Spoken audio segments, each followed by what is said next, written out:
오늘 다시 이제 주가가 5,000포인트를 회복한 것 같습니다. 근데 참 안타깝게도 우리 사회의 환경이 개선되면 다 축하하고 격려하고 또 더 잘 되도록 힘을 합치는 게 저는 우리 공동체 인지상정이라고 생각하는데, 주가 폭락하니까 좋아하는 사람들이 있어요. 왜 그러는지 잘 모르겠습니다. 그리고 주가는 올리려 그러면서 왜 집값은 누르냐, 뭐 이런 얘기도 있어요. 주가와 집값은 좀 다릅니다. 주가는 기업 활동에 도움이 되죠. 또 주가 올랐다고 누가 피해보는 사람 없습니다. 집값은 집값이 오르면 이게 투자 자산이 집값에 또 부동산에 매여가지고 생산적 영역에 사용되지가 못해서 그 사회 경제 구조가 왜곡됩니다. 또 집값이 부당하게 오르면 집 없는 사람들이 너무 고통스러워지죠. 그 자원 배분이 또 왜곡됩니다. 그 집값과 주가를 같은 선상에 놓고 판단하면 안 된다. 저는 이게 좀 모르면 그런 생각을 할 수도 있는데, 최소한 사회의 지도적 입장에 있는 사람들이 그렇게 얘기를 하거나 또는 그런 식으로 선동하는 것은 참 옳지 않다, 그런 생각이 듭니다. 그리고 제가 조금 전에 어디 보니까 우리 곽이 부총리께서 저기 일 열심히 잘하는 직원들 포상했다는 게 어디 돌아다니대요? 네. 특별 포상 그러셨어요? 지급했습니다. 다른 부처들도 좀 많이 하세요. 뭐 조용히 하고 있는지 모르겠는데 가능하면 요란하게 하세요. 왜냐하면 이게 이제 공직사회가 이게 너무 이렇게 딱딱하고 야단만 치고 맨날 좀 그래서 좀 이렇게 의욕이 잘 안 생기는 경우들이 있는데, 공직자들이 적극적으로 능동적으로 일을 해야 사회가 발전이 됩니다. 우리 사회의 가장 강력한 집단이 공직사회죠, 사실은. 규모도 가장 크고 영향력도 큽니다. 여기가 이 공직 구성원들이 의욕을 가지고 적극적으로 능동적으로 일할 때 하고, 막 시키는 거나 겨우 하고 뺀질뺀질 거리고 의무 외에는 안 하고 이렇게 되면 절대로 안 되죠. 그래서 포상이나 칭찬도 좀 많이 하십시오. 1,000만 원, 뭐 350만 원 이렇게 주시고 그랬더라고요. 네, 뭐 잘하셨어요. 네, 많이 주세요. 계속하겠습니다. 네. 다른 부처들도 좀 하세요. 직원들 잘하는 거 발굴해가지고. 그래야 또 공직자로 국가와 국민을 위해서 봉사하는 재미가 있지 않겠습니까? 그리고 우리 법무부 오늘 대검찰청 보고가 하나 있네요. 민생침해사범. 이건 일단 보고 별도로 하실 거죠? 예, 그렇습니다. 문서인데, 예, 그러십시오. 그렇게 하고. 하여튼 요새 대한민국 물가가 전 세계에서 가장 높은 축에 속하는데, 뭐 여러 가지 이유가 있겠지만, 뭐 부동산도 한 원인이겠고, 또 하나는 이게 독과점적 지위를 남용해가지고 그 과도하게 높이 가격을 책정하는 것도 한 원인인 것 같아요. 똑같은 조건에서 외국보다 우리나라가 훨씬 더 비싼 거 이해하기 어렵죠. 그런데 이게 검찰이 어쨌든 민생사범 단속을 잘 해가지고 상당한 성과를 냈는데 정말 잘하셨습니다. 이게 원래 할 일이고 또 역량도 있는 조직인데 앞으로도 이런 민생사범 단속은 좀 철저히 해주시기 바라고요. 좀 이따 보고할 때 한꺼번에 얘기하도록 하겠습니다. 네, 그 준비된 안건 토의 시작하시죠.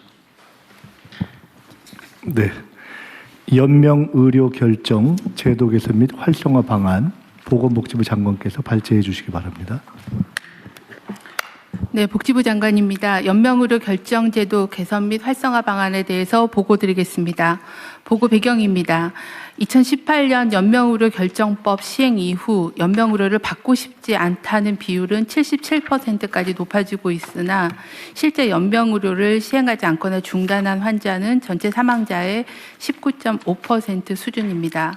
보건복지부는 생애 말기 존엄한 삶을 위해 연명의료 결정제도를 활성화하고 생애 말기 돌봄 체계를 구축하고자 합니다. 문제점입니다. 먼저 죽음에 대한 논의를 기피하는 문화, 연명의료의 상담과 정보 접근성의 제약으로 연명의료에 대해 사전에 충분히 고민하기 어려운 여건입니다. 사전 의향서가 있어도 연명의료를 중단, 유보할 수 있는 임종 과정에 대한 판단이 어렵고 수행 가능한 의료기관이 부족합니다. 연명의료 중단 이후에 선택할 수 있는 생애 말기 돌봄 서비스가 부족한 실정입니다. 말기 암 환자의 호스피스 이용률은 27.2%입니다. 다음은 개선 방안입니다. 먼저 연명의료에 대한 사전 의향 결정을 통해 웰다잉에 대해 미리 숙고하는 문화를 확산하겠습니다. 사전 의향서 등록 기관을 확대하고 환자의 가치관을 반영하도록 사전 의향서의 서식을 개편하겠습니다. 연명의료 결정을 포함한 웰다잉에 대해 준비해야 할 사항에 대한 포괄적인 홍보를 강화하겠습니다. 둘째, 연명의료 결정이 존중되는 기반을 확충하겠습니다. 연명의료 계획서 작성하는 시기를 현재의 말기 시점에서 말기가 예견되는 시점으로 확대하고 연명의료, 생애 말기 돌봄 등에 대한 표준 상담 프로세스를 보급하고 상담 활성화 지원 방안을 마련하겠습니다. 현재 임종기로 한정되어 있는 연명의료 유보 중단 가능 시기에 대해 사회적 합의를 거쳐서 적용 범위를 말기까지 확대하고 구체적인 기준을 마련하겠습니다. 무연고자와 고립 단절 노인 등에 대한 연명의료 결정을 위해 법령 보완 방안을 마련하고 연명의료 수행 의료기관도 확대하겠습니다. 셋째, 연명의료 결정 이후 존엄한 생애 말기와 임종 지원을 위한 체계를 구축하겠습니다. 의료기관 호스피스를 확충하고 말기 환자에게 적용할 수 있는 표준진료 가이드라인을 보급하겠습니다. 요양시설에서는 임종 돌봄에 대한 계약의사의 역할을 강화하고 종사자 교육, 임종실 설치를 확대하겠습니다. 가정형 호스피스, 재택의료센터 등을 확충하고 통합돌봄과 연계하여 재가 임종 방안을 마련하겠습니다. 또한 자택 임종 시에 사망을 확인하는 절차에 대해 관계부처와 협의하여 개선 방안을 마련하고 생애 말기 돌봄 서비스에 대한 통합적이고 체계적인 정보 제공을 강화하겠습니다. 향후 계획입니다. 웰다잉에 대해 숙고하는 문화를 확산하기 위해 공공기관, 유관단체 등과 협업하여 웰다잉 문화와 관련 제도에 대한 통합적이고 체계적인 정보 제공과 상담, 연계를 추진하겠습니다. 전문가, 국민이 참여하는 공론화를 통해 제도를 개선하고 생애 말기 돌봄 서비스 확대를 위한 거버넌스도 강화하겠습니다. 이상 보고를 마치겠습니다. 네, 다른 부처들 의견 있으면 말씀하시고요. 예, 법제처장입니다. 네. 지금 사전 연명 의료 의향서를 등록할 수 있는 기관이 현행법 11조에 보면은 보건소뿐만 아니라 공공기관까지도 포함이 되어 있습니다. 근데 공공기관 이외에 주변에서 쉽게 접근할 수 있는 주민센터 같은 곳으로도 확대하는 게 연명의료의향 등록을 활성화하는 길이 아닌가 싶고요. 한 가지 더 말씀드리면 자택 사망 병원에서 연명 치료를 하지 않으면 호스피스 시설에 들어가거나 자택이 있어야 되는데 호스피스 시설은 굉장히 제한돼 있고 결국 자택에서 사망을 해야 되는데 자택에서 사망할 경우에는 이 경찰에서는 변사 사건으로 일단은 봅니다. 그래서 병원으로 가서 사체 검안서라든가 진단서를 요구하는데 굉장히 형식적이고 떠넘기기식이고 병원에서도 사실상 한쪽 구석에 방치되어 있다가 하루 이틀을 그냥 보내기도 합니다. 그래서 이런 문제는 반드시 해결이 돼야 될 것 같습니다. 좋은 지적 같습니다. 이게 개인적 경험 얘기하기는 좀 그런데 아주 오래전이긴 한데 제 선친께서 돌아가시고 난 다음에 사체 검안서 떼느라고 엄청 고생했어요. 근데 아마 앞으로도 똑같이 오히려 더 엄격해질 가능성이 많은데 그 법제처장 지적이 일리가 있습니다. 잘 챙겨봐 주시고요. 네, 또 없으면 저도 의견 하나 말씀드리도록 할게요. 하여튼 이게 이미 이제 회생불능이고 이제 사망에 임박했고 치료한다고 개선되지도 않고 고통만 심한 이런 경우에 그냥 단순한 연명을 위한 뭐 강제 호흡이라든지 강제 급식 이런 것들을 이제 더 이상 안 한다 그런 얘기죠. 그걸 안 하겠다라고 본인이 네. 의사표명을 하면 그런 연명 치료를 안 하는 호흡기를 떼는 그런 조치를 하도록 허용한다 그 말이죠. 연명 의료를 시작하지 않거나 중단한대. 중단하겠다라는 겁니다. 근데 지금 현재 어쨌든 개인적으로도 고통스러운 일이기도 한데 떠날 때 깔끔하게 이렇게 좀 하고 싶은데 그걸 막 지연시켜서 고통스럽다 가족도 본인도 그런 문제인데 좀 그렇긴 하지만 이게 건강보험료 지출도 그 피보험자의 이제 일생을 기준으로 하면 나이 들어서 사망 직전 치료비가 엄청나게 들어가고 그 중에서도 임종 직전이 더 압도적으로 많이 들고 그런다고 하더라고요. 비율이 얼마 정도 됩니까 혹시? 금액을 정확하게 제가 추산해서 기억하지 못하는데요. 이제 사망 직전의 1년이나 뭐 그 시기에 치료비가 제일 많이 집행되는 걸로 평가하고 있습니다. 뭐 70%, 80% 이런 얘기도 있던데. 네, 네. 그 정도 비율입니다. 형님, 돌아가시기 3개월 전에 약 60% 의료 수가를 쓰고 사망을 3개월 전에? 네. 낫지도 않으면서 그러니까 연명 치료하면 엄청난 비용이 들어가요. 그렇습니다. 이게 본인도 괴롭고 가족들도 힘들고 네. 건강보험료도 그렇고 뭐 하여튼 그런 문제가 있어서 이거를 본인이 원하면 더 이상 하지 않는 걸로 하자. 본인과 가족이 동의하에 본인도 동의해야 되고 가족도 동의해야 되고. 네. 일단은 본인이 사전에 의향서를 먼저 써놓으면 본인 의사가 확인이 되고요.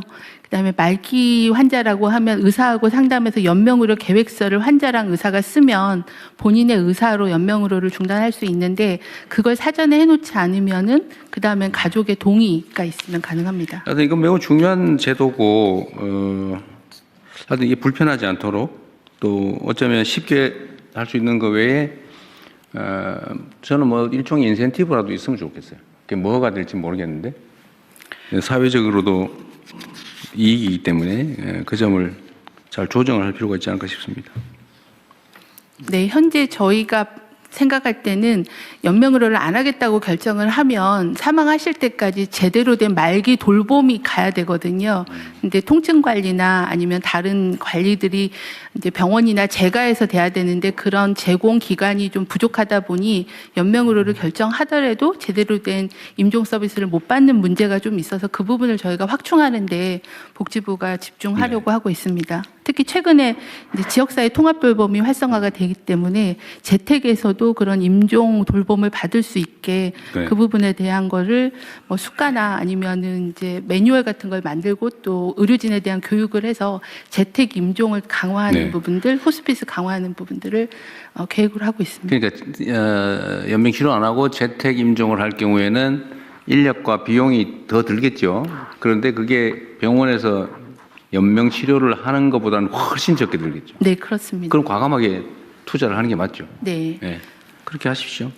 기획을 좀 해서. 네, 추가적 의견 없으시면 이상으로 토의를 마치고요. 해당 사안에 대해서는 다음 부처 보고를 하겠습니다.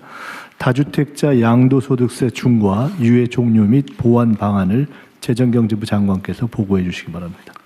예, 다주택자 양도소득세 중과 유예 종료 및 보완 방안에 대해서 보고를 드리겠습니다. 다주택자가 보유한 조정 대상 지역의 주택 양도 시에 현재는 이제 기본 세율에다가 2주택자는 20% 포인트를 더 올리고, 그다음 3주택자 이상은 30% 포인트를 올리는 그런 제도를 운영하고 있습니다. 그러나 이 제도가 2022년 5월 9일부터 해서 금년 5월 9일까지 4년간 중과 유예를 한시적으로 유예하고 있습니다. 하지만 그동안에 저희들이 정책을 운영한 결과 정책 신뢰성은 제한되면서 또 비정상적 불공정한 형태의 어떤 그런 유발 현상이 나타났기 때문에 이제는 좀 정상화할 필요가 있다는 이런 생각에서 이번에 이제 중과 유예를 종료할 예정입니다. 그러나 지금 그동안에는 이제 부동산 거래 관행이라든지 또는 최근에 그 조정 지역을 확대한 경과 등을 감안해서 시장에서의 현실은 감안하면서 또 국민 불편을 최소화하는 방안을 저희들이 오늘 제안하고자 합니다.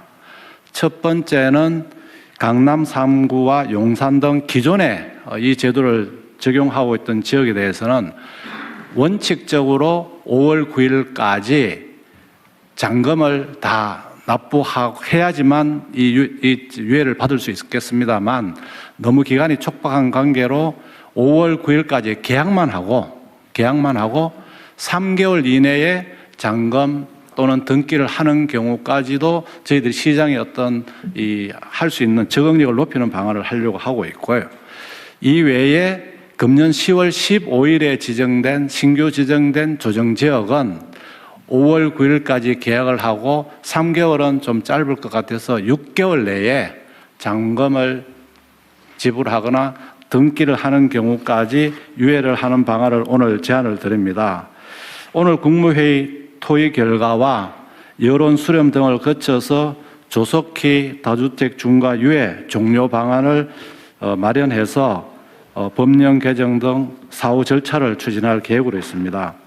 중과유예 종료에 따른 토지거래 허가제 보완, 그리고 편법 정려 등 이상거래 단속 강화 등 관계부처에 적극적인 협조를 요청드리겠습니다. 이번이 아마 중과를 피할 수 있는 마지막 기회라고 생각하고 아마 이런 기회를 이용해서 국민들께서 중과를 받으시는 일이 없도록 했으면 좋겠습니다. 이상 보고를 마치겠습니다. 재경부 장관님 네. 말씀 도중에 아마라는 표현 2번 하셨거든요. 예. 아마 없습니다. 아마 없습니다. 알겠습니다. 아마가 아니고 이게 지금 저는 정책의 신뢰나 예측 가능성이 정말로 중요하다고 생각하는데 예를 들면 이게 4년을 유예한 게 아니고 1년씩 3번을 유예해 온 거예요. 1년 이번에는 끝이야. 또 가가지고 또 이번엔 진짜 끝이야. 또 가가지고 진짜 끝이야. 그 다음에 진짜 이번에는 진짜 정말 끝이야. 이러면 이게 누가 믿겠냐고요. 그래서 아마 타성이 붙은 것 같습니다. 아마 하지 말라니까. 어쨌든 정책은 약간의 부당함이 있더라도 한번 정하면 그대로 해야 돼요. 보완은 그 후에 다른 방식으로 해야지. 그 자체를 밀어버리거나 변형을 해버리면 정책을 안 믿게 되죠. 네, 그렇게 하도록 하겠습니다. 그리고 믿은 사람만 손해보잖아요. 안 믿은 사람은 득보고 믿은 사람은 손해보고 정부 정책을 잘 따른 사람은 상대적으로는 손해봤다는 느낌 들고 안 따르고 버티고 힘써가지고 바꾸는데 영향을 줘서 바꾼 사람만 득보고 이러면 이게 공정한 사회가 되겠습니까? 비정상적인 사회로 자꾸 하잖아요.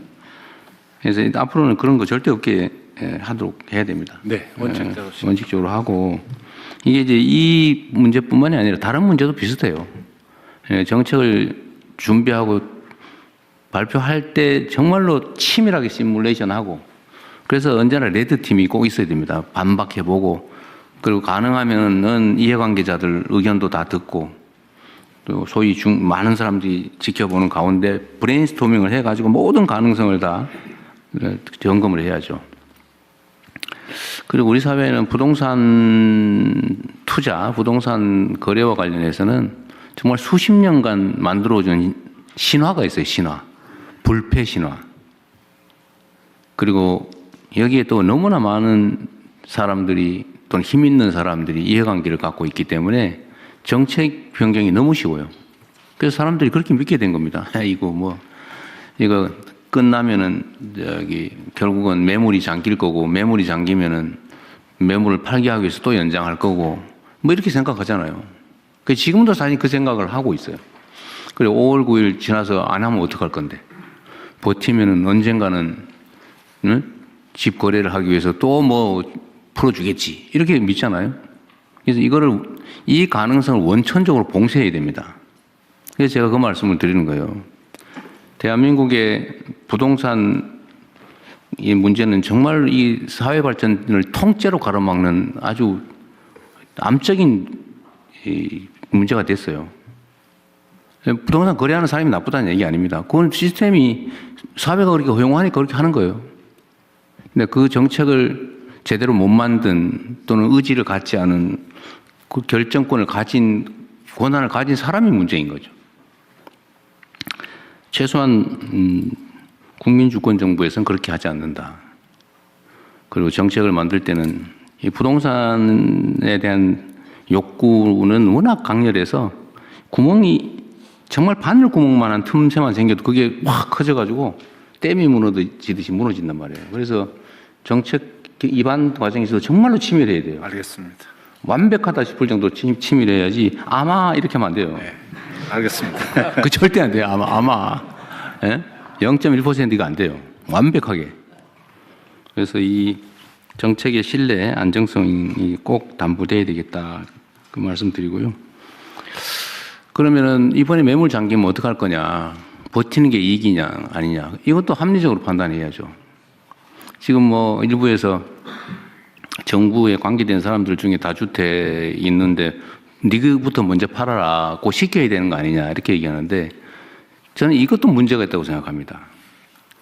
제가 예를 들면 누구한테 이거 팔아라고 시켜서 팔면 그거는 그 정책이 효과가 없다는 뜻이에요. 제발 팔지 말고 좀 버텨줘 라고 해도 팔게 상황을 만들어야죠. 그 시켜서 억지로 파는 거 의미 없어요. 아, 파는 게 이익이다. 지금 다주택을 해소하는 게 경제적으로 이익이다라고 합리적 판단이 가능하게 제도를 만들어야죠. 그런 제도를 만들 권한이 없거나 제도적 장치가 부족한 게 아니잖아요. 할 거냐 말 거냐만 남는 거지 얼마든지 할 수 있지 않습니까? 다만 이제 정치적인 정무적인 문제가 남겠죠.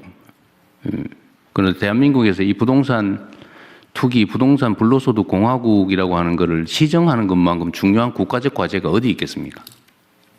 그 이번에 안 하면 완전히 잃어버린 20년 뭐 이렇게 돼가지고 나라가 정말 심각한 위기에 처할 때, 즉 풍선이 터질 때까지는 그냥 그대로 쭉 달려갈 가능성이 높아요. 지금이라도 막아야죠. 그래야 피해가 최소화됩니다. 지금 단계에 할 수 있는 최선을 다하는 거고, 버티는 게 손해인 걸 설계를 해야죠. 네. 그거 할 수 있잖아요. 그죠? 네. 지금 규칙 따라서 하는 게 현실적으로 이익이라는 객관적인 믿음을 만들어야죠. 네. 그래서 이번에 또 했더니 또 안 되더라 이러면 이 앞으로 남은 4년 몇 개월 이 국정을 이끌 수가 없습니다. 그래서 반드시 이번에는 완벽하게 합리적으로 공정하게 제도를 설계하고 집행을 하도록 준비를 하시기 바랍니다. 네. 그리고 5월 9일까지 어쨌든 만료를 하는데 계약한 원래는 잔금까지 내야 되는 거긴 하지만 5월 9일을 양보할 수는 없고 네. 5월 9일로 하는데 다만 시간이 너무 짧고 네. 정부에서 이렇게 앞으로 뭐 또 연장하겠지라고 이렇게 부당한 믿음을 갖게 하는데 책임이 있습니다. 이때까지 계속 그랬으니까요. 네. 앞으로도 연장할 가능성이 있다고 믿게 만든 정부가 잘못이 있으니 이번에 한해서 계약한 거는 인정해 주자. 그때까지. 네. 그리고 기존의 것은 3개월. 그러니까 8월 9일까지. 네. 그다음에 작년에 새로 조정 지역으로 편입된 지역은 기간이 짧으니까 거기는 11월 9일까지 6개월까지 잔금이나 중도금을 잔금 내고 등기 내면 네. 면제 중과세 면제해 준다. 어쨌든 그렇게 하시고요. 앞으로는 아마는 없다. 네. 확실하게. 확실하게. 들어가자. 네. 알겠습니다. 그리고 이 과정에서도 어쨌든 5월 9일까지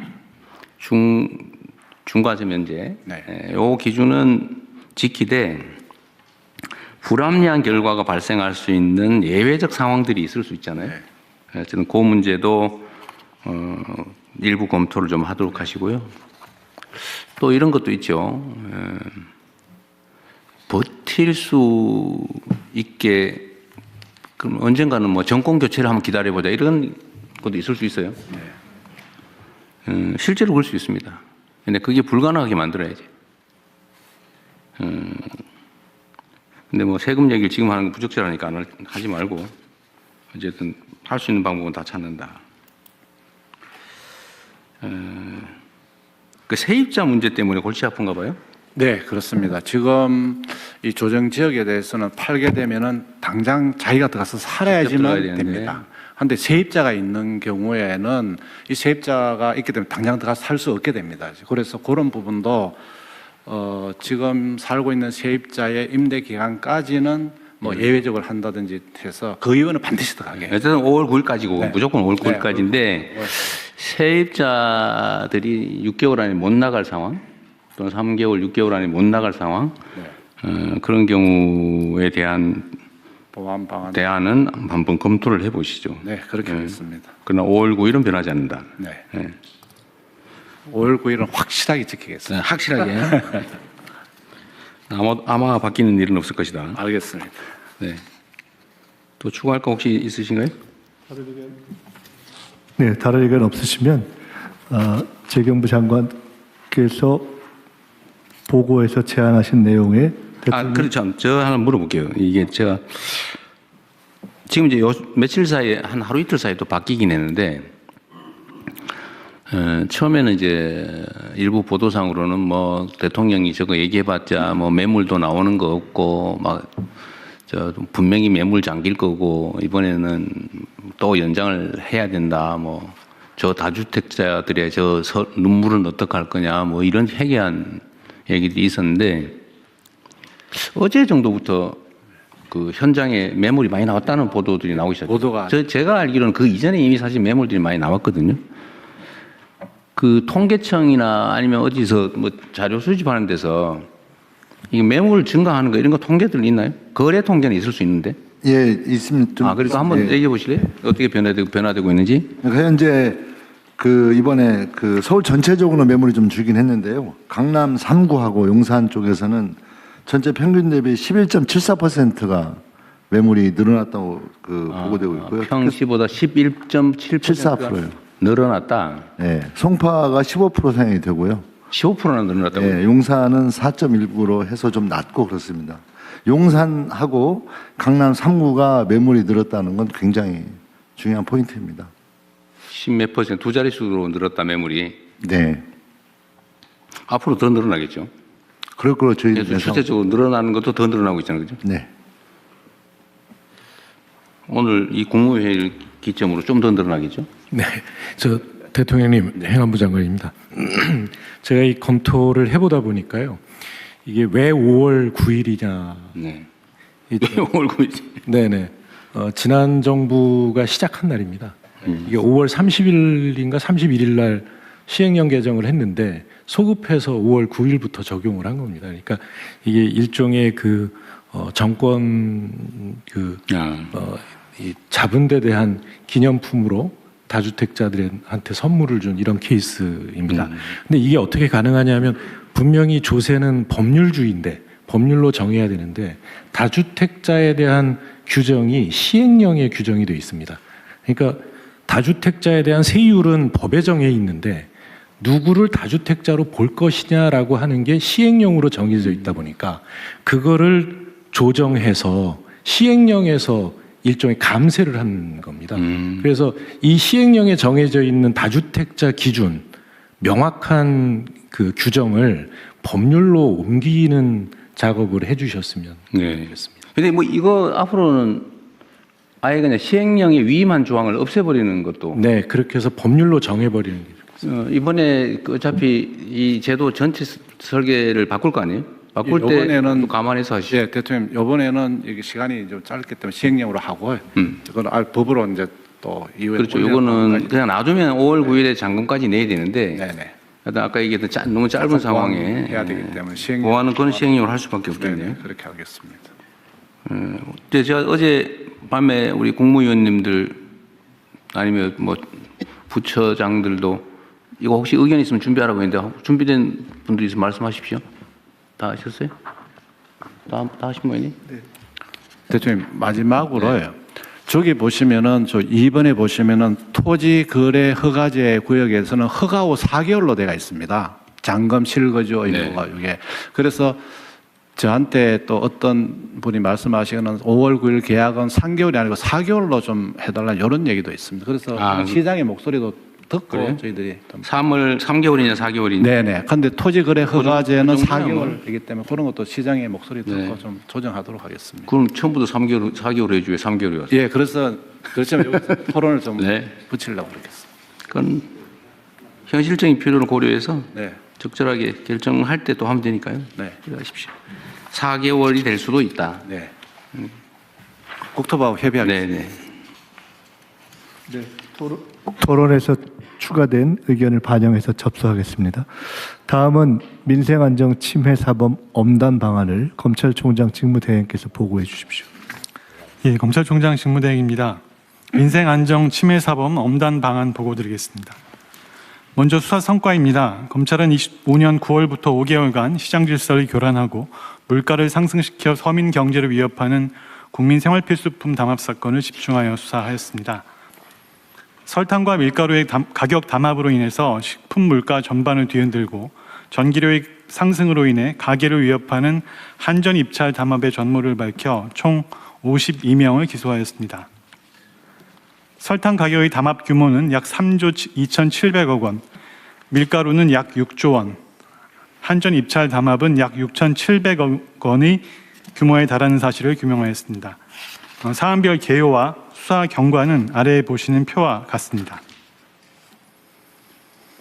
가격 담합으로 인해서 담합에 가담한 법인들은 막대한 이득을 취득한 반면 식료품 물가 및 전기료 상승 등 피해는 소비자인 국민들에게 전가된 사실을 확인했습니다. 담합 발생 전 대비 설탕 가격은 최고 66.7%, 밀가루 가격은 최고 42.4%까지 인상되었습니다.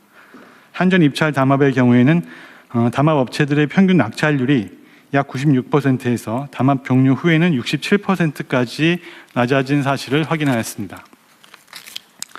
다음으로 제도 보완 방안입니다.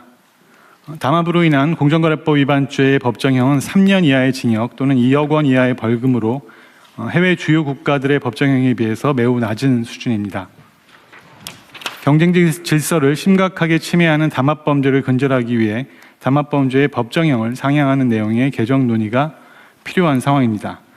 참고로 미국의 그 반독점법 위반으로 기소되는 통계를 보면 개인의 수가 법인보다 월등히 많고 개인은 54.6%에게 실형이 선고되고 있는 실정입니다.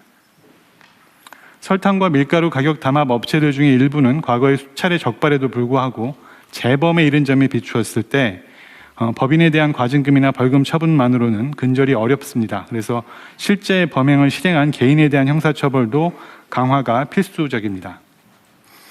마지막으로 부당이득 환수 방안입니다. 담합 근절을 위해서는 담합으로 얻은 부당이득 박탈, 즉 범죄 수익의 환수가 필수적입니다. 다만 담합으로 인한 범죄 수익의 특정 어려움으로 인해서 실제 범죄 수익 환수가 이루어진 사례는 확인되지 않았습니다.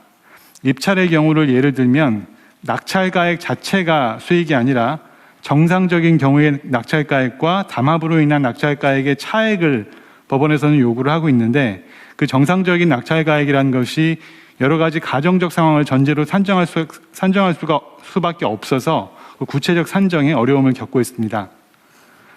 담합행위로 인한 부당이득의 구체적인 산정 기준을 마련해서 적극적인 몰수 추징으로 범죄 수익을 철저히 환수하도록 하겠습니다.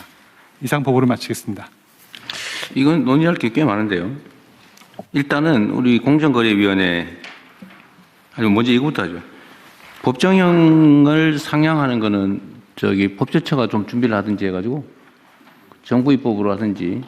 공정거래위원회가 상향 그 준비해서 네. 보고를 했습니다. 그럼 공정거래위원회가 지금 발표를 먼저 하실래요?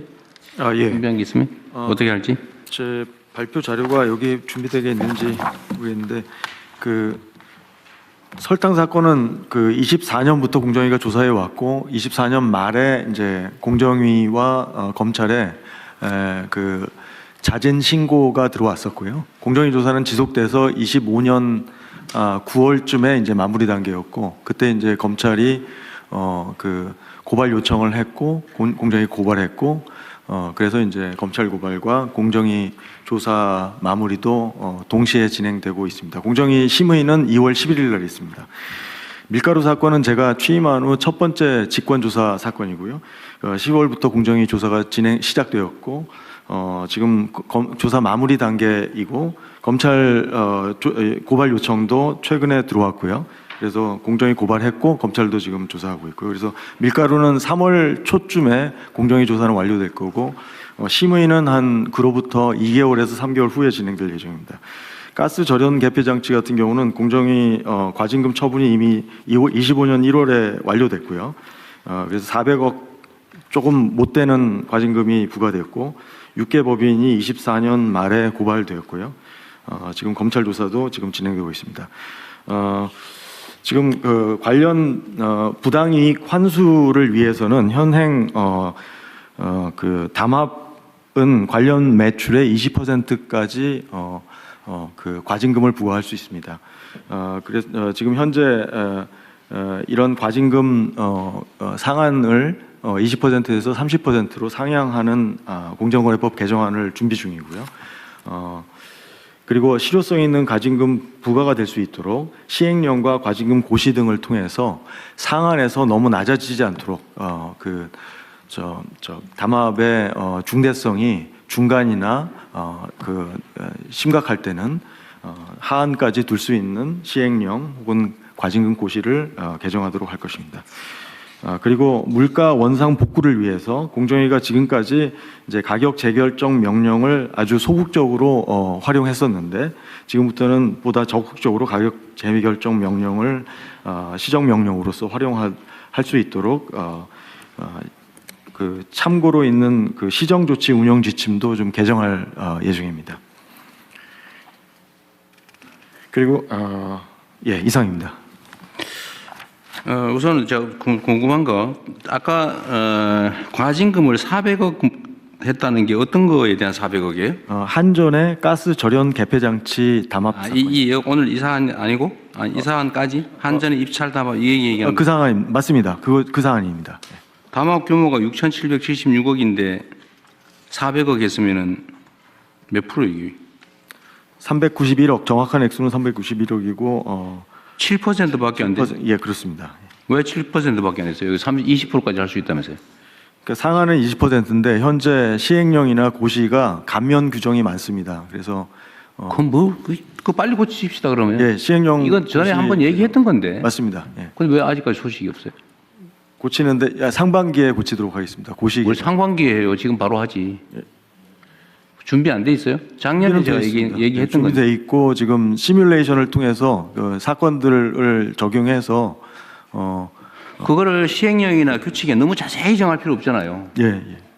적정하게 정하고 처분이야 그 범위 안에서 하면 되는 거지. 그거를 미리 다 모든 가능한 경우를 시뮬레이션에서 하려니까 너무 힘든 거 아닙니까? 예, 그래도 최대한 신중하고 사회적 일단은 시행령은 일단 너무 그 법률을 거의 뭐 무력화하다시피 너무 약하게 만들어 놓은 거 아니에요, 시행령을. 맞습니다. 예. 그 옛날에 그 시행령 누가 만들었는지 모르겠는데 그렇게 하면 안 되잖아요. 일단 그거부터 빨리 고치고 예.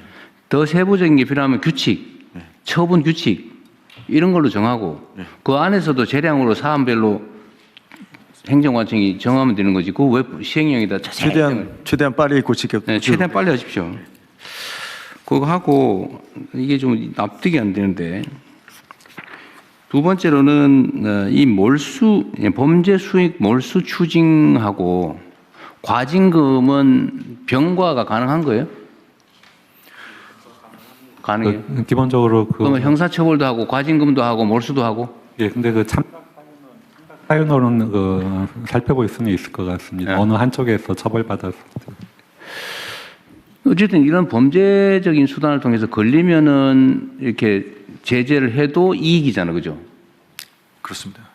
이게 이익이 기속되는 것은 소위 말하면 주주인데 이게 처벌받아봐야 고용사장 아니면 뭐 전무 뭐 이런 사람들일 거고 이게 뭐 내려오면 과장 그럴 거고 이익은 다 남고 벌금도 얼마 안 되고 과징금도 얼마 안 되고 처벌은 자기가 안 받고 그러면 계속하죠. 맞습니다. 이게 소위 특별 예방 효과가 없잖아요. 일반 예방 효과도 없고. 그래서 저 사례를 보고 이거 하다 우리 큰일 나겠다. 진짜 회사 망할지도 모르겠다. 이런 생각이 들어야 안 할 거 아니에요. 그게 일반 예방이죠. 예, 예. 그걸 한번 저지른 사람이 다시 하면 이제 큰일 나겠다라고 해 다시 안 할 거 아닙니까? 근데 지금 뭐 재범도 많다는 거잖아요. 맞습니다. 제가 보기에도 재범할 것 같아요. 재범하는 게 훨씬 이익인데. 어쨌든 이런 점들을 고려해서 엄정하게 좀 규정도 만드시기 바랍니다. 네. 그다음에 공정위가 지금 어쨌든 이게 검찰도 그러고 애썼는데 이거 한 번 하는데 뭐 몇 달씩 걸리고 이런다는 거 아니에요, 쉽게 말하면. 맞습니다. 인력도 많이 들고. 예. 인력을 늘려야죠, 그러면.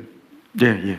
인력을 늘려서 대대적으로 단속을 수사를 하고 처분을 제대로 하고 이러면 이제 줄어들 테고 그러면 사실 그때는 인력을 좀 줄여도 되죠. 예. 지금 온 세상이 이 위반 투성이라 예. 그 걷어내려면 초기에는 에너지도 비용도 인력도 많이 들거든요. 예. 그래서 제가 많이 뽑으라고 하잖아요. 예, 맞습니다. 어쨌든 인력도 늘리시고요. 법 개정하는 것도 빨리 해주시고 시행령 빨리 준비하고 동시에 처분 기준도 만드시고 부패재산 몰수 조항이 이게 정상 가격과 담합 가격의 차이를 계산하기 어려워서 법원에 몰수 판결을 안 해준다 그 말이죠? 예, 하급심에서 2차례 정도 인정되지 않았던 사례들이 있습니다. 그래서 이거를 몰수 규정에 대해서 일종의 간주 추정 규정을 만들면 되잖아요.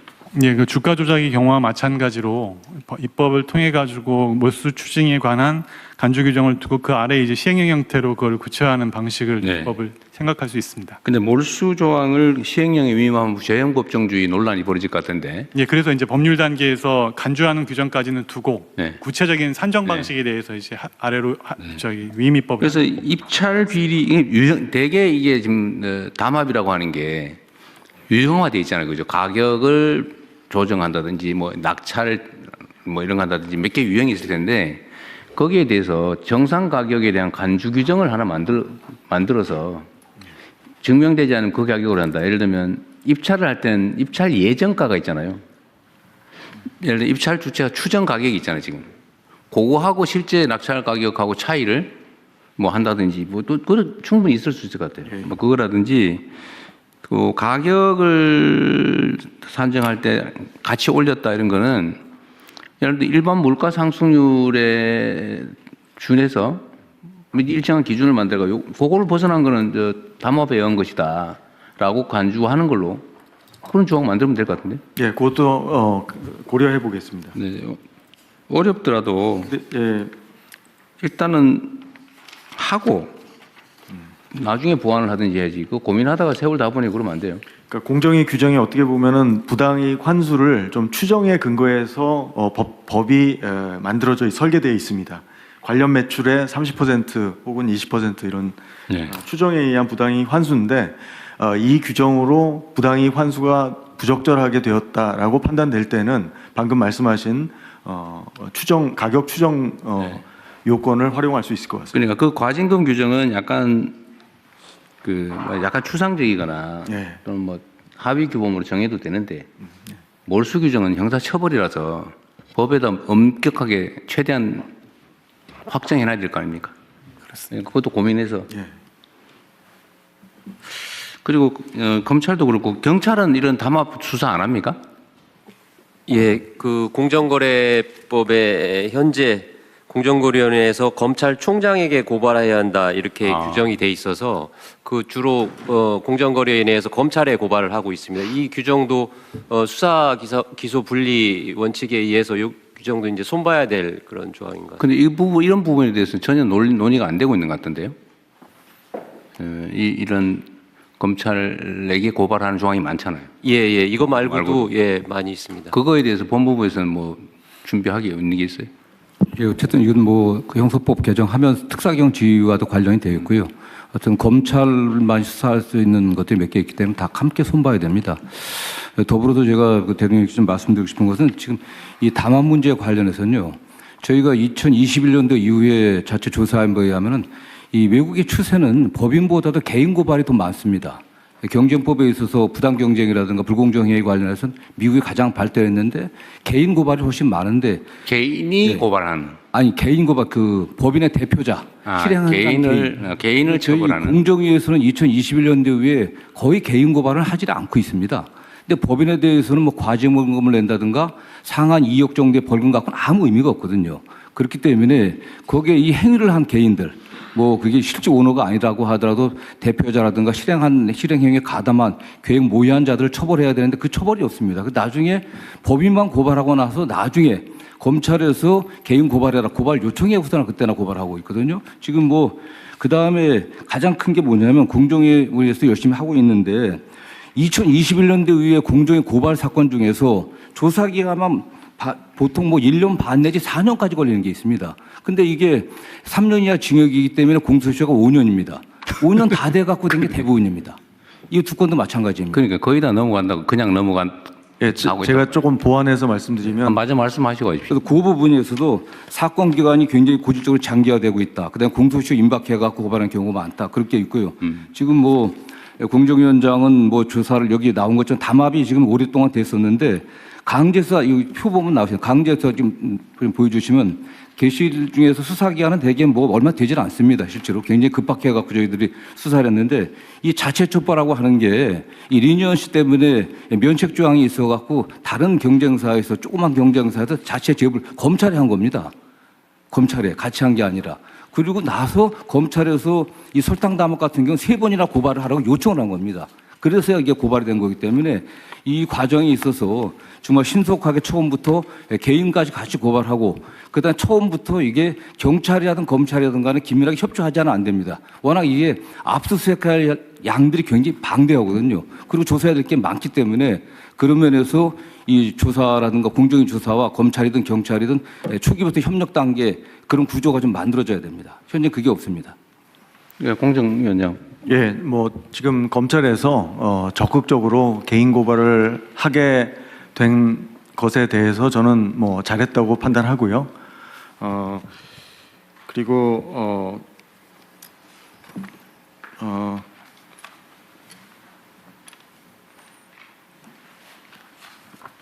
지금 그 밀가루 사건이나 설탕 사건 같은 경우에 이제 이 조사 기간이 일반적으로 다른 선진국도 담합 사건은 상당히 길어질 수밖에 없습니다. 실제로 공정위의 담합 사건 평균 사건 처리 기간은 다른 선진국에 비해서 느린 건 아니고요. 실제로 그 검찰에 이제 자진 신고했을 때 일반적으로 같이 신고합니다. 공정위하고 검찰하고 이게 일반적인 행태고요. 설탕 사건의 경우는 자진 신고 1순위, 2순위가 검찰하고 공정위가 달랐습니다. 그거 이제 자, 그런 얘기는 그냥 됐고요. 네.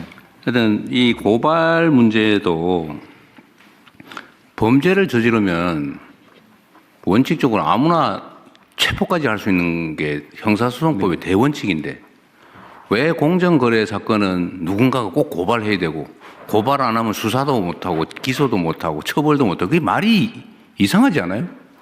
저번에 제가 공정위원장님한테 그 얘기 한번 취임 초기에 물어봤잖아요. 예. 전속 고발권 왜 그런 게 필요하냐? 예.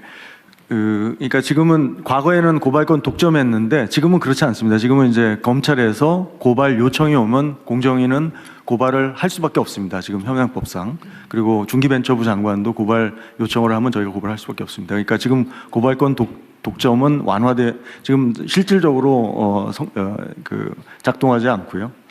그런데 예를 들면 밀가루나 설탕 이런 거는 중소기업하고는 관계가 없고 일반 소비자가 피해를 보는데 소비자들은 그 비싼 빵 먹었지 않습니까? 네. 이때까지. 맞습니다. 근데 그 소비자들은 그걸 알아도 고발도 못 한다는 거 아니에요? 왜 고발을 꼭 해야 됩니까? 그러니까 이 공정위 권한이 너무 커요.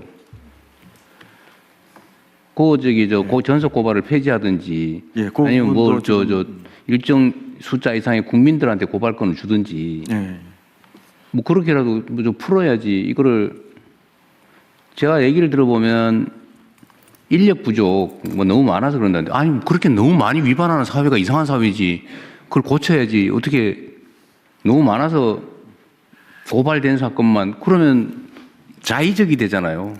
다 위반하는데 이 중에 미운 사람 뭐 특별히 이유 있는 사람 거기만 고발해서 처벌하고 나머지는 해당도 그게 말이 됩니까 그게?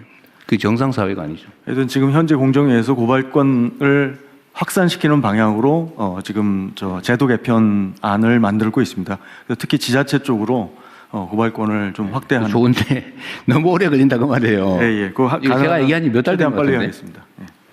어쨌든 그것도 좀 챙겨 보시고요. 예. 이게 이 부분만이 아니고 이게 이런 게 너무 많아요. 이 권한을 가진 사람들이 자의적으로 누구는 봐주고 누구는 선별해서 하고 이렇게 하면 그 사회가 정상적인 사회가 아니잖아요. 그 권력 남용의 가능성도 커지고. 이게 업무 보고 때 제기하셨던 문제인데요. 속도하고 그다음에 내용을 전속 고발권 문제는 조금 공정위만 보는 것이 아니라 같이 볼 필요가 있는 것 같아서 함께 챙겨보겠습니다. 그러십시오. 그러면 속도가 총리실에서 좀 챙겨서 어쨌든 기업 운영 영역에 이런 체계적인 범법 행위에 대해서는 왜 저는 사회적 폐해나 이런 게 훨씬 더 큰데 저 계란 한 판 훔쳐먹은 서민하고는 차원이 다르잖아요. 근데 계란 훔친 사람은 꼭 잡아 처벌해. 근데 기업들이 국민을 상대로 이렇게 그 거대 범죄를 저지르는 건 뭐 이리 장애물이 많아요, 처벌하는데. 근데 이거 근본적으로 좀 신속하게 획기적으로 좀 바꾸시면 좋겠어요. 예. 그러면은 마지막으로 지금 밀가루, 설탕은 지금 이제 과징금 처분을 아직 안 한 거잖아요, 그죠? 안 했습니다. 설탕은 2월 10일 전원회의가 있어서 그때 심의가 이루어집니다. 2월 10일? 10일. 그동안에 시행령을 안 바꿔놨으니 옛날 시행령에 의해서 이것도 경미하게 결국 과징금 처분할 거 아닙니까? 제가 최대한 부당이익 환수를 할 수 있는 것으로서 최대한 신중하게 검토. 과징금 처분의 기준을 우리가 바꾸면 그 내부 처분 기준인데 시행령으로 해놨으면 그것도 법규라서 거기에 따르지 않으면 또 취소 사유죠. 예. 법제처장님 어떻습니까? 그러죠. 예. 그래 빨리 고쳤어야지. 근데 만약에 처분 기준을 바꾸면 바꾸기 전에 벌어진 일도 바뀐 시행령 규칙에 의해서 처분을 할 수 있는 거죠, 이론적으로? 실제로 법원에 소송으로 가게 되면은 그거는 그 행위 소급에서 당시 불이익을 규정으로 해요? 준 걸로 봐서 효력을 인정 안 하려고 할 것 같습니다. 행위 당시 기준으로 한다고? 예. 차관이 이건 뭐 어쨌든 방법을 좀 찾아서 최대한 신속하게 하십시다. 예, 최대한 엄중하게 네. 저 경종을 울리는 그런 결과를 내도록 노력하겠습니다. 진짜 경종 울려가지고 종 울리면 놀래야지. 이거 안 놀래 이게. 네, 저 굉장히 심각하게 보고 있습니다. 이 사건에 대해서. 종소리를 놀래야 경종이지. 네. 네. 예. 다른 의견 없으시면 진행된 논의 반영해서 저희들이 진행하겠습니다. 접수하겠습니다. 다음은 외국어선 불법 조업 경제적 제재 강화 방안을 해양수산부 차관께서 보고해 주십시오. 네, 해양수산부 차관입니다. 외국어선 불법 조업 경제적 제재 강화 방안을 보고드리겠습니다. 먼저 검토 배경입니다. 지난 12월 23일 해수부 업무보고 시 외국어선 불법 조업에 대해서 최대 벌금액을 현행 3억 원에서 10억 원까지 상향하는 방안을 보고드렸습니다. 이에 대해 대통령님께서 과징금 제도를 도입을 하고 필요시 금액도 더 상향하는 등 경제제재 강화 방안에 대해서 검토를 지시하셨습니다. 이에 대해서 해수부와 해경은 현장 단속 인력을 포함한 TF를 구성해서 대안을 마련을 하였습니다. 먼저 과징금 도입에 대한 검토 결과입니다. 현행 제도는 불법 어선이 납포되면 검사가 담보금을 부과하고 담보금 납부 시 어선과 선원은 석방됩니다.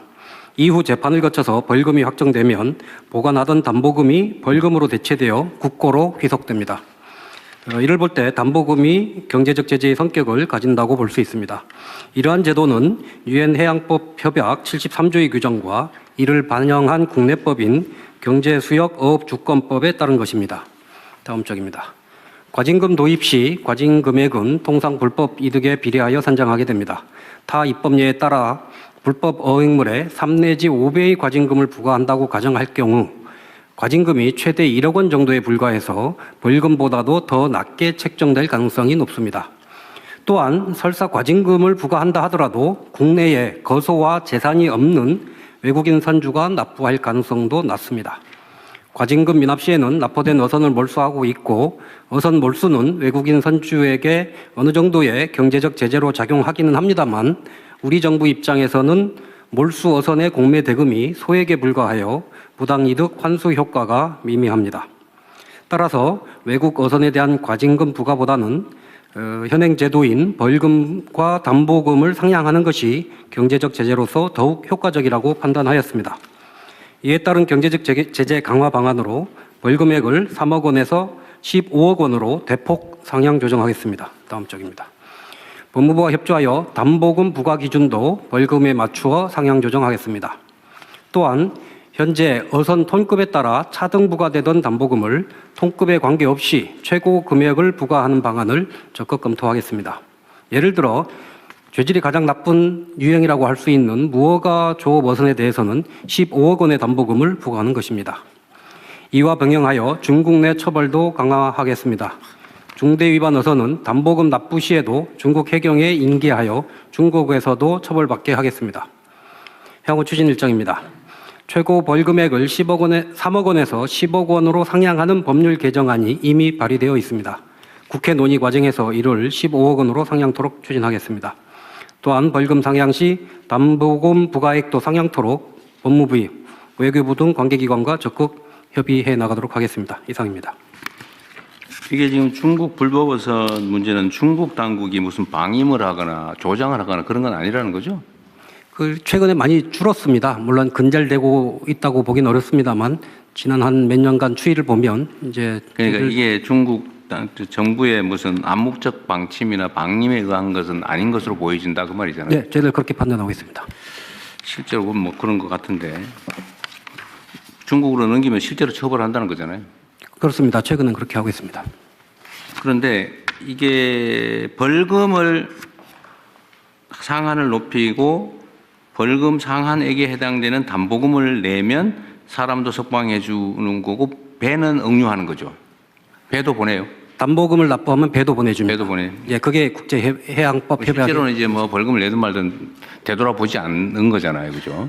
그러니까 실제로는 담보금만큼 벌금이 선고되고 그럼 몰수되고 이제 종결하는 거죠. 그렇습니다. 그래서 그걸 15억으로 올린다. 뭐 그건 뭐 그렇게 하시면 될 것 같고 담보금을 올리기 위해서는 어떤 조치가 필요해요? 그건 담보금이라고 하는 건 어디에 근거한 제도예요? 그거를 시행하는 과정에서 담보금이라는 것도 그것도 법을 고쳐야 되는 거 아닌가요? 대통령님 오른쪽입니다. 네. 해양경찰 네. 직무대행님 말씀드리겠습니다. 네. 일단 그 이지어업법에 벌금을 상한을 해놔야 됩니다. 그러니까 그건 해야 되는데 담보금 상향은 지금 말이 없어서 그거 법적 조치 없이도 법 개정 없이도 그냥 15억으로 벌금만 아닙니다. 개정하면 담보금은 15억을 할 수 있는 거예요? 담보금은 그 법적 성격이 벌금에 해당됩니다.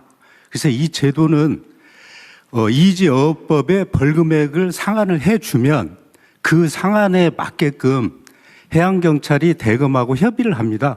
그래서 담보금 기준을 정해 놓습니다, 이게. 근데 담보금 기준을 정하는 근거가 법이냐, 뭐 규칙이냐, 내부 방침이냐. 이건 대검 내규로 돼 있는데요. 이 내규라는 거는 이제 대검하고 또 법원하고 이렇게 협의를 해서 그러니까 해경에서 담보금을 이제 벌금이 3억인데요. 담보금을 3억을 우리가 이렇게 검사에 지휘건의를 하면 검사가 3억 원을 똑같이 이렇게 올려줍니다. 그래서 이제 이게 이제 정확히 말씀드리면 보증금 납입 조건부 석방제도입니다. 이 부분이. 그러니까 이해하겠는데. 예. 대통령님 제가 말씀 올리겠습니다. 대검 내규입니다. 네. 그러니까 그거는 내규는 내규만 고치면 된다. 그렇습니다. 그럼 됐고. 그 과징금 제도를 병과하는 거는 문제가 있는 거예요?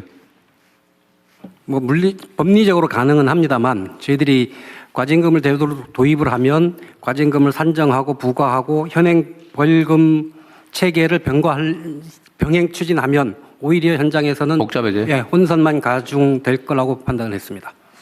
근데 지금 중국 불법 어선들의 이제 규모가 통계적으로 대충 어느 정도 규모라고 나오겠죠. 어선의 규모 말씀하시는 건가요? 지금 점점 대형화되겠죠. 어선들이 커져서 평균적으로 한 100톤급 정도 되고 큰 배는 150톤, 200톤까지 가는 배도 있다고 하고 있습니다. 일단은 15억 정도로 올리면은 그거 뺏기지 않기 위해서 안 올 것 같아요.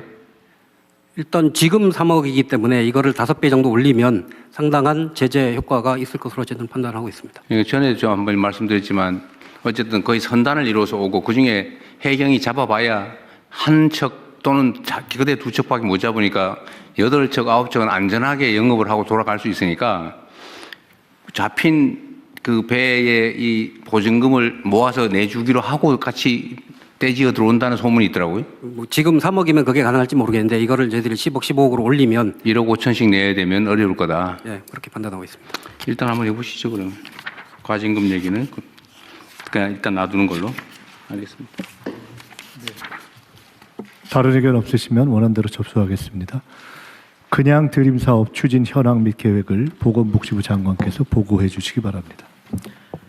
네, 그냥 드림 사업 추진 현황 및 계획에 대해서 보고드리겠습니다.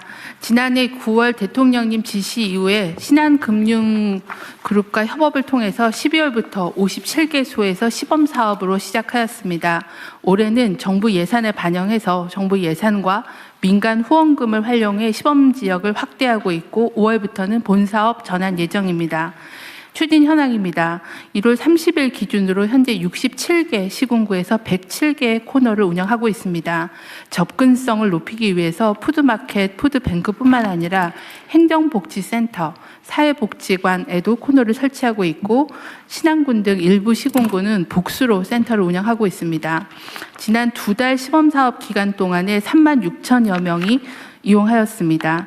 이 중에서 16.8%는 기본 복지 상담을 제공하였고 6.2%는 읍면동 심층 상담으로 연계하였습니다. 현재까지 209명에게 기초생활 수급, 긴급복지 등 공적 복지 서비스를 연계 제공하였습니다. 설 명절을 앞두고 발굴된 위기 가구 중에서 에너지 취약계층에는 후원금으로 방한용품도 지원할 예정입니다. 다음은 주요 성과입니다. 그냥 드림 사업을 통해 기본 먹거리 보장은 물론 위기 가구를 다수 발굴하여 복지 자원과도 연계하였습니다. 사례에서 보시다시피 생계가 어려워 정부 지원이 필요함에도 그동안 지원받지 못하던 국민들이 누구나 이용 가능한 그냥 드림 사업을 계기로 복지 서비스를 지원받을 수 있게 되었습니다. 또한 지역 특성을 고려한 다양한 모델이 발굴 확산되고 있습니다. 경기 화성시는 자체 금융복지사업과 연계를 통해 화성형 통합 지원을 제공하고 있고 도서 지역인 전남 신안군은 이동식 드림카를 운영